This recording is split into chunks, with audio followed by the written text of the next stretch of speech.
Voilà, on est de retour avec le docteur Olivier Madelrieux, le hypno-coach des athlètes, des hommes politiques également, des stars. Donc on a un peu abordé ce sujet. Et maintenant, on est donc dans cette question avec cette quatrième étape pour développer et accentuer les potentiels et les talents des différentes personnes qui vous contactent ou qui veulent arriver à la médaille d'or au lieu de la médaille d'argent, on peut dire comme ça peut-être. Quelle technique d'hypnose vous utilisez et quelle est la différence peut-être entre cette hypnose que vous utilisez et l'hypnose traditionnelle que d'autres hypnothérapeutes utilisent également? Voilà, alors je vais répondre toujours en deux questions. Vos questions sont toujours très longues et précises, alors je vais essayer de répondre aux deux questions. La première question, c'est que je fais tomber le fantasme, je ne vais pas promettre de gagner une médaille d'or, parce que ça ne m'appartient pas et ça n'appartient pas à l'athlète. Je prends l'exemple de Sandrine Martinet, donc, qui est devenue championne olympique aux Jeux Olympiques en 2016. Quand elle me contacte en avril, elle s'est blessée, fracture de la malléole. Les médecins lui disent qu'elle ne pourra pas être prête pour les Jeux Olympiques. Voilà, elle est championne olympique le 8 septembre. Voilà, on a fait 5 séances. Mais je ne peux pas dire que, d'abord, c'est pas moi qui suis sur le tatami. Je ne suis jamais sur le ring non plus des champions du monde de boxe thaï ou de boxe française comme Tonia de Bordeaux, qui est champion du monde de boxe française.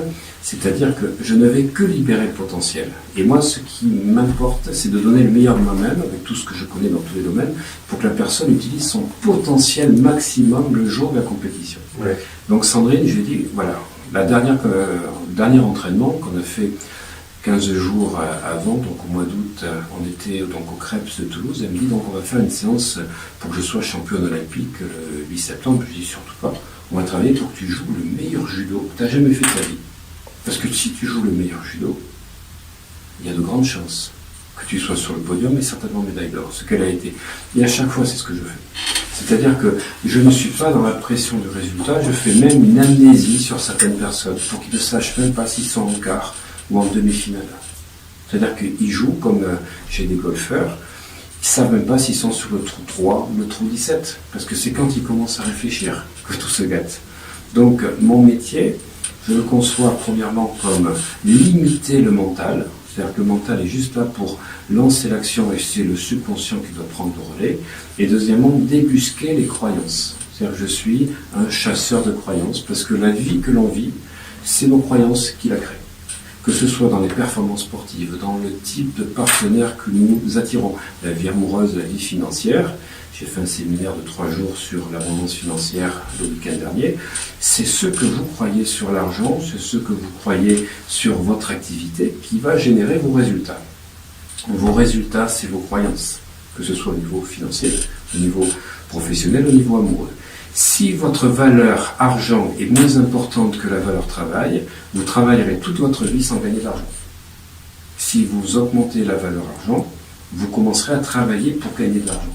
Voilà. Donc moi je travaille sur les valeurs et sur les croyances. Deuxième chose, sur l'hypnose. Alors en hypnose, je ne parle pas de technique. Voilà, quand des gens me disent, moi je fais l'hypnose ericksonienne, je réponds toujours, moi je fais l'hypnose tout court. Parce que l'hypnose, c'est un état.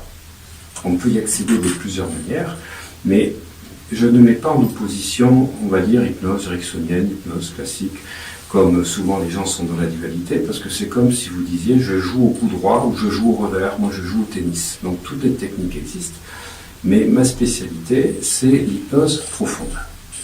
Alors pourquoi profonde? Parce qu'au niveau de profondeur, on n'a plus l'interférence du mental. C'est-à-dire que le mental, il n'est plus là. Alors, on ne peut pas confier son inconscient, par contre, à n'importe qui. Là, ce sont des techniques, on va dire, qui mènent à des états anesthésiques que j'enseigne à pas mal d'anesthésistes ou chirurgiens sur Bordeaux et votre CHU. Mais ces techniques-là vont permettre d'éviter les interférences du mental. Parce que quand vous n'êtes pas sous la coupe du mental, vous libérez votre véritable potentiel. Alors je reprends les travaux qui ont été faits par un chirurgien écossais qui s'appelle Esdale. Esdale qui était donc dans les années 1800, donc en Angleterre, et qui a eu la chance de travailler avec un certain nombre de fakirs pour travailler sur l'anesthésie. L'anesthésie, c'est pas l'analgésie, parce qu'aujourd'hui, ce dont on parle dans les hôpitaux, c'est de l'hypnose analgésique, c'est-à-dire qu'il y a encore des anesthésiques locaux. Oui. Ce que faisait Robert Esdale, ça durait 3 heures, par contre c'est assez long, c'était des techniques qui permettaient de pouvoir opérer sans aucun produit. Malheureusement, ça durait qu'1 an, puisque 1 an après son enseignement, qui se faisait aussi dans les armées napoléoniennes, il y a eu la découverte du formol, voilà. Du chloroforme, pardon. Et du coup, ça a coupé le... Voilà. Mais ça a été une révolution à l'époque de pouvoir endormir, alors que jusqu'à présent, jusqu'à cette époque-là, c'était sous alcool. Jusqu'après 2 grammes et demi d'alcool dans le sang, vous êtes totalement dans un état θ. Voilà, donc moi c'est éthylique que j'utilise. Éthylique, c'est ça. Hypnose éthylique. Et donc, vous amenez l'athlète à cet état-là d'hypnose très très profonde, ouais. Et puis après. Alors, parce que quand on est... Alors, je ne sais pas si les auditeurs sont des passionnés d'hypnose, donc si je peux rentrer trop dans la technique ou autre. Allez-y, de toute façon on est là pour en parler, on est là pour expliquer. Ouais. Et puis, on est dans des niveaux, on va dire, d'endormissement qui passent par des cycles que l'on appelle alpha. Alpha, c'est l'endormissement, c'est ce qu'on retrouve surtout dans l'hypnose ericksonienne. Les ondes θ, c'est ce qu'on appelle le sommeil, là où il y a les rêves. Et puis après, il y a le sommeil profond qui est les ondes delta. Entre θ et delta, la personne ne va plus pouvoir visualiser des choses. Voilà. Elle est uniquement dans une conduite qui est auditive. C'est-à-dire qu'on ne peut plus lui faire voir quoi que ce soit. Sa voix est très faible quand je lui parle, puisqu'il y a une anesthésie même qui se fait des cordes vocales. Mais par contre, à ce niveau-là, on libère beaucoup de neurotransmetteurs qui créent des états de bien-être et de sécurité. Et moi, c'est ce que je recherche en permanence, c'est que les artistes ou les champions avec qui je travaille arrivent à vivre des moments intenses où ils sont dans un bien-être maximal, ce qu'on retrouve dans le fameux état de zone. La fameuse zone dont on parle chez le sportif, le fameux graal du sportif, c'est de trouver cet état où on est là et pas là, où le temps se ralentit. Et ça, c'est quand le mental n'est plus présent, vous avez cette notion d'avoir une autre perception des événements. Voilà. Et ça se fait quand vous commencez à être dans les ondes, on va dire, θ, où on arrive à libérer de la sérotonine. La relaxation en alpha, c'est l'acétylcholine. Ensuite, on passe par d'autres neurotransmetteurs dont je vous parlais. Et là, on vit vraiment des transformations profondes et on va pouvoir modifier la chimie du sportif. Et vous le faites combien de temps avant la compétition ou les compétitions? Alors moi, c'est quand on me contacte, c'est-à-dire qu'il y a souvent les premières années où j'étais dans la préparation mentale, puisque j'étais le premier, on va dire, hypnotiseur, j'aime bien le mot hypnotiseur dans le sport, puisqu'il n'y a pas d'école spécialisée aujourd'hui, ni d'hypnotiseur spécialisé dans le sport. J'étais dans ce qu'on appelait la réactivité, c'est-à-dire ce sont souvent les gens qui étaient blessés qui m'ont contacté. Voilà, qui venaient de, par exemple, quand j'ai eu Mohamed Bouchareb, donc qui est champion du monde de boxe thaï, il avait été blessé, effectivement, il avait eu son premier knockdown. Après, j'ai eu Wendy Annonay, qui est triple champion d'Europe de boxe thaï. C'était donc pareil, suite à une autre demande. À chaque fois, c'était des gens qui étaient dans la réactivité.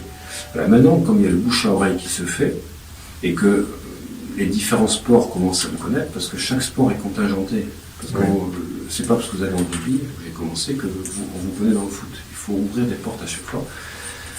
Là, on est maintenant dans la proactivité. C'est-à-dire que les gens ont passé l'étape et ils savent qu'on peut atteindre des limites au-delà de notre perception mentale. C'est-à-dire que c'est notre mental qui nous limite, ça commence à rentrer dans le mental. Dans le mental, c'est le cas de dire. Les gens ont compris que l'hypnose pouvait permettre d'aller plus loin, d'aller plus fort, d'aller plus vite. Mais il y a encore des clubs où on ne peut pas trop en parler, c'est-à-dire que je vois beaucoup d'athlètes dans certains sports collectifs qui n'en parlent pas. C'est une approche individuelle. D'accord, c'est ça. Et donc, il n'y a pas encore cette approche plus généralisée. Ah, pas en France. Malheureusement, j'essaye d'y travailler et j'espère que dans les années à venir, ça va changer. C'est pour ça que j'ai écrit un livre sur l'hypnose profonde et le sport de haut niveau. Parce que au niveau des États-Unis, aux derniers Jeux Olympiques, 65% des athlètes étaient suivis par un hypnotiseur. Deux sportifs sur trois. En Angleterre, c'est 70%. Voilà. En France, c'est même pas 2%. On a beaucoup de sophro, on a des techniques de méditation pleine conscience, mais l'hypnose n'est pas... Alors, c'est grâce à ça, c'est grâce à ces émissions sur IDFM Anguin qu'on fait connaître un peu justement cette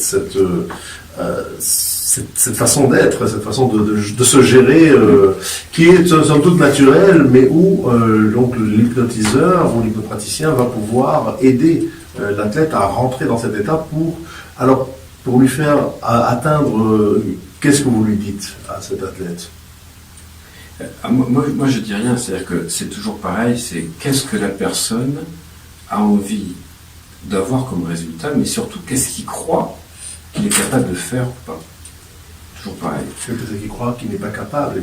C'est ça, c'est pour ça que je travaille sur les croyances. Je reprends toujours cette métaphore, c'est pas une métaphore, cette histoire de Roger Bannister, qui était le grand champion anglais dans les années 50, qui a été le premier miler à franchir le mile en moins de 4 minutes. Voilà. À l'époque, personne n'arrivait à franchir cette barrière mythique et tout le monde disait c'est impossible. Le jour où il a franchi, il y en a eu 27 qui, dans les 1 an et demi, ont franchi cette barrière.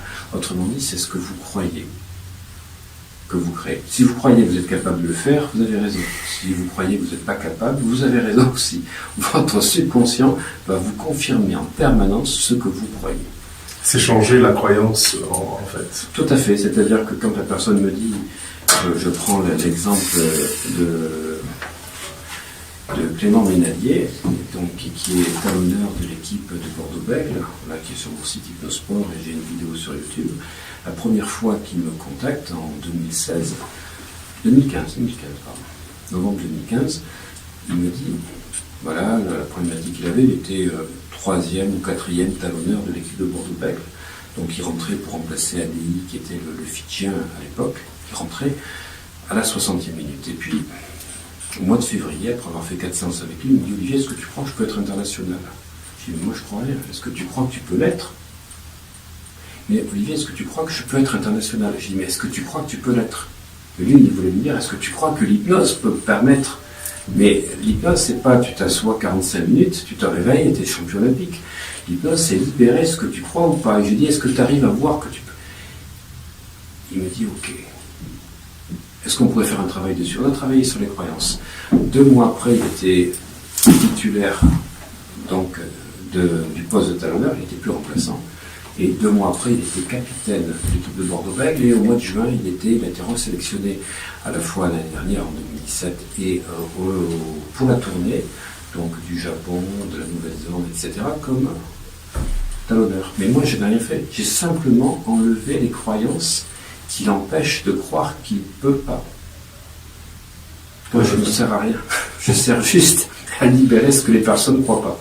C'est ce que je parlais tout à l'heure, ces interférences qui limitent le potentiel. Si tu as la motivation et que tu as le potentiel, mon boulot, il sera juste de travailler sur les interférences, externes ou internes. Et ces interférences sont des fois des interférences qui sont des imprévus. On ne peut pas savoir. Il peut y avoir un retard de 10 heures dans un aéroport. Il peut y avoir quelqu'un qui a mal mangé ou qui a très mal dormi. Comment est-ce qu'on peut gérer ces interférences-là? Alors là, c'est toujours pareil. C'est un état de conscience. Je disais tout à l'heure en début d'émission, c'est nos émotions qui nous gèrent.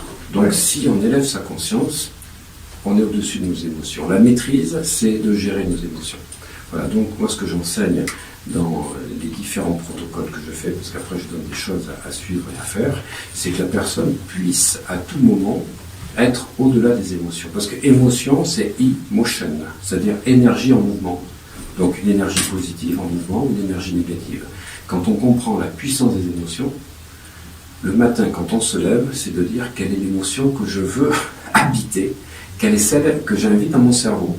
Et j'enseigne beaucoup sur les vidéos qu'on voit sur YouTube, la gratitude. Parce que quand on est dans la gratitude, on se concentre sur ce qu'on a, et notre subconscient amplifie ce que l'on a. Donc si on est dans la pénurie, le manque, la douleur, la souffrance, la frustration, on amplifie. La gratitude amplifie, on va dire, tout ce que l'on a. Mais en plus, quand on est dans la gratitude, on ne peut pas être triste. Quand on est dans la gratitude, on ne peut pas être en colère. Quand on est dans la gratitude, on ne peut pas être en peur. Exactement. Il y a un adage qui dit qui est riche, c'est celui qui est heureux avec ce qu'il a. Exactement. Et donc, c'est très important d'être, non pas se contenter de ce qu'on a, mais être véritablement heureux et de comprendre que ce que l'on a, c'est exactement ce qu'il nous faut. C'est-à-dire que, enfin, moi, je dis toujours, le verre, il n'est ni à moitié vide, ni à moitié plein, il est au niveau qui vous convient. C'est ça, c'est la perception. C'est la perception. C'est la perception. Alors, justement, c'est ce que je dis tout le temps. Moi, je ne peux pas modifier les événements extérieurs. Je peux simplement aider la personne, donc pour à les gérer différemment. Non, à voir le film qui se passe dans sa tête. C'est ça. On ne peut pas modifier les événements extérieurs, mais par contre, le film qu'on se fait des événements, ça on peut le modifier. Et c'est ça qui va transformer un loser en winner, ou quelqu'un d'ordinaire en quelqu'un d'extraordinaire. C'est sa capacité à inventer un nouveau film. Moi, je suis un créateur de films. Je dis aux gens, vous allez, avec moi, vous faire que des films. Puisque le subconscient ne voit pas la différence entre ce que vous vivez et ce que vous voyez. Tout ce que vous voyez dans votre subconscient, c'est la vérité pour votre cerveau.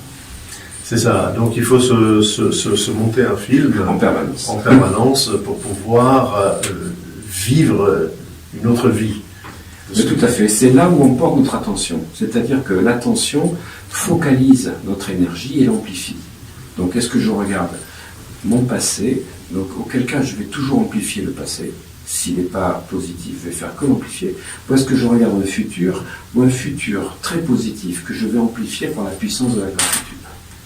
Et cette histoire de gratitude, c'est très important, parce qu'en effet, lorsque on remercie, quel que soit ce qu'on remercie, ça peut être beaucoup de choses, mais on est reconnaissant pour ce que l'on a, et on n'est pas en demande de plainte toujours de ce qu'on n'a pas. On n'est pas victime, on n'est pas sur la pénurie, et pour reprendre donc mon dada des neurotransmetteurs, la gratitude va libérer 2 neurotransmetteurs, donc la sérotonine qui est synthétisée à 85% dans le tube intestinal, et la dopamine, dont 65% est synthétisée au niveau du tronc cérébral.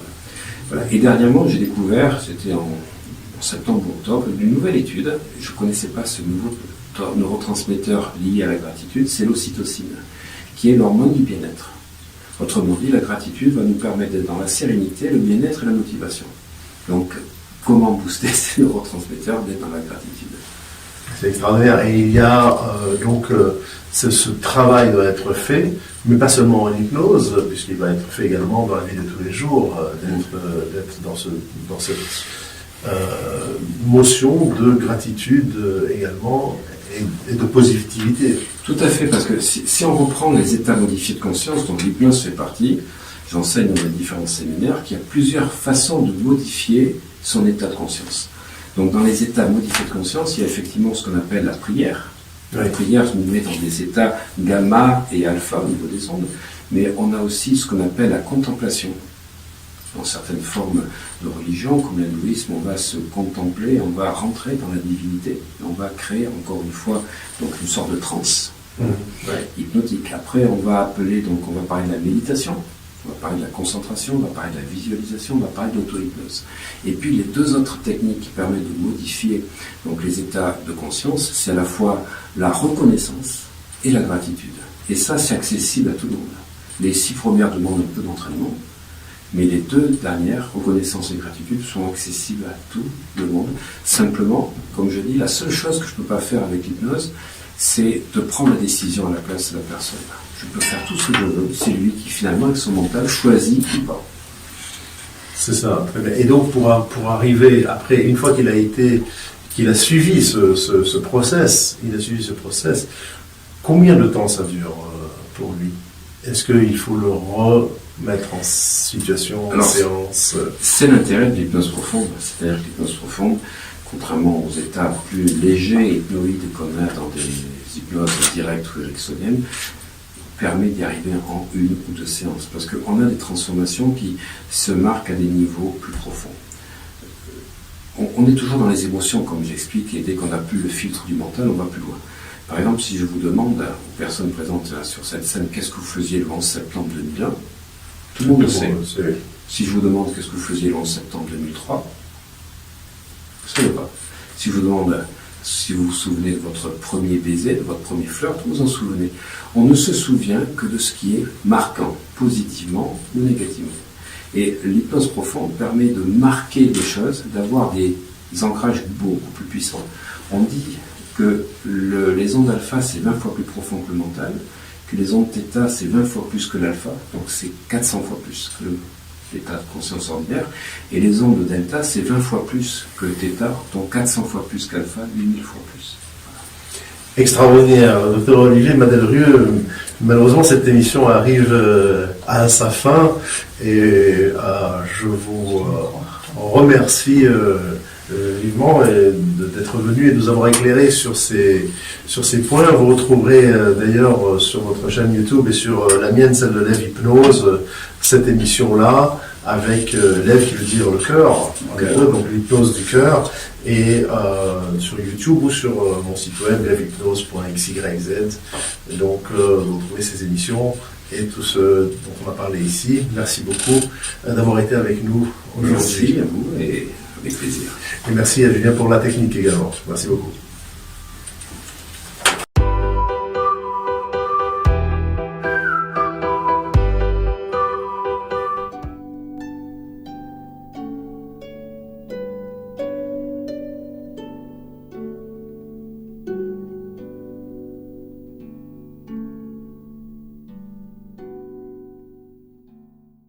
Bien, merci d'avoir regardé cette vidéo jusqu'au bout. Vous savez que nos statistiques sont excellentes. Nous faisons partie des 3 premières chaînes de développement personnel dans la francophonie. Et grâce à vos likes, vos partages et vos nombreux commentaires, eh bien, nous ne faisons que progresser. Vous savez que ce sont vos commentaires qui me donnent de plus en plus de matière pour répondre à votre demande et à vos différentes questions. Alors, si cette vidéo vous a plu, surtout, là, vous appuyez sur abonner. Et comme ça, vous recevez de temps en temps les vidéos. Mais si vous voulez recevoir tout le temps, être prévenu, parce que je n'en fais maintenant plus qu'une tous les 2 ou 3 jours, eh bien vous cliquez sur la cloche. Parce que la cloche, c'est celle qui va vous envoyer des mails qui vous préviennent qu'une nouvelle vidéo a été mise en place. Surtout, ne ratez pas celles qui arriveront prochainement. À très bientôt.